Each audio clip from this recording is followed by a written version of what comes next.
Hello everyone, मैं दीपक sir DLC education अड्डा में आप सभी का स्वागत करता हूं और डिस्कस कर रहा हूं क्लास 8 का simplification of fraction of algebraic expression.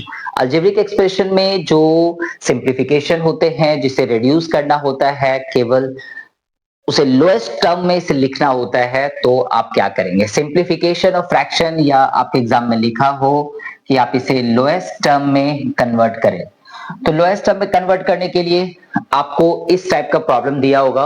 तो आप दो तरीके से इसको बना सकते हैं। पहला जो मैं आपको बताने वाला हूं वो है लॉ ऑफ इंडिसेस का यूज करेंगे। चलिए देखिए, जो न्यूमेरिकल कॉफिशिएंट है, न्यूमेरिकल कॉफिशिएंट, ठीक है, इसको आपको रिड्यूस करना है। तो मैं आपको सबसे बेस्ट तरीका बताता हूं। एक ऐसा नंबर जो 14 और 21 को रिड्यूस कर दे, वो क्या होगा? याद रखें, 14 और 21 को रिड्यूस कर दे, है ना, वो नंबर क्या होगा? तो याद रखिए, आपको एचसीएफ निकाल लेना है। एचसीएफ निकाल लेंगे तो एचसीएफ को छोड़ के, एचसीएफ एक ऐसा नंबर होता है जो मैक्सिमम होता है, सबसे हाईएस्ट, उसके ऊपर और ऐसा कोई नंबर नहीं होगा जो दोनों को काट दे। उसके नीचे हो सकता है लेकिन उसके ऊपर नहीं हो सकता। तो एक ऐसा है, 14 को यदि हम 21 से डिवाइड दें तो 1 टाइम्स 14 माइनस करके 7 आएगा, और 14 को देंगे तो आपका 14 रिड्यूस, यानी एचसीएफ आपका 7 आ चुका है। तो 7 का टेबल से 7 2 14, 7 3 21, ये हो चुका है। अब आप लगाएंगे लॉ ऑफ इंडिसेस। क्या है? पी का पावर 5 है और 2 है, तो 5 माइनस 2 हो गया।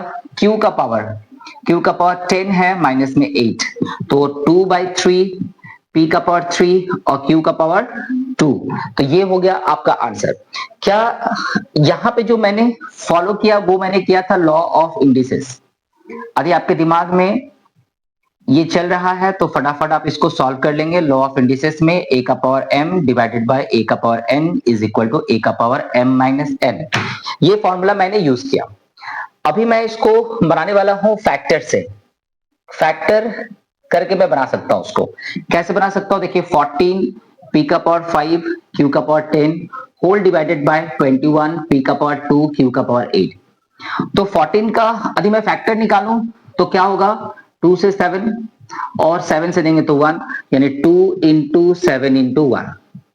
पी का पावर 5 है तो मैं 5 टाइम्स इसको लिखूंगा, ये आपको पता है, 5 टाइम्स। क्यू यदि 10 है तो मुझे 10 टाइम्स लिखना होगा, ठीक है, 10 टाइम्स, क्योंकि क्यू का पावर 10। तो 4 टाइम्स ऑलरेडी लिख चुका हूं, 6 टाइम्स मुझे और लिखना है।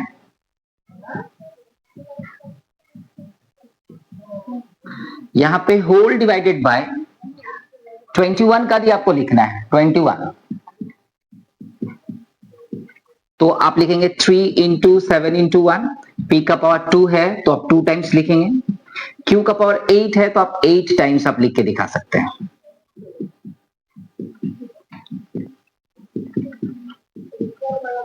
तो 8 टाइम्स मैंने लिखा, 1 2 3 4 5 6 7 8। अब करना क्या है? जो आपको कॉमन दिख रहा है आप उसको इस तरह से ऊपर नीचे रिड्यूस कर सकते हैं। तो पहले काउंटिंग करना स्टार्ट करते हैं। एक यहां से, एक यहां से, एक यहां से, एक यहां से, एक यहां, हाँ नहीं कटेगा, फिनिश। अब क्यू का पावर, एक यहां से, एक यहां से, क्यू क्यू क्यू क्यू, जो ऊपर नीचे मैच करेगा कटता हुआ चला जाएगा, ठीक है, कट गया।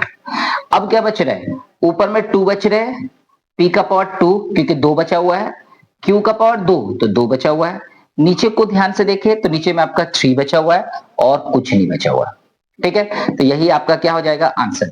तो जब भी सिंप्लीफिकेशन ऑफ फ्रैक्शन यदि दिया हो अलजेब्रिक एक्सप्रेशन का, या एग्जाम में मेंशन रहता है reduce the following into lowest term, तो reduce the following into lowest term में कन्वर्ट करना हो या सिंप्लीफिकेशन करना हो और डिवीजन में हो तो आप इस तरह से कर सकते हैं।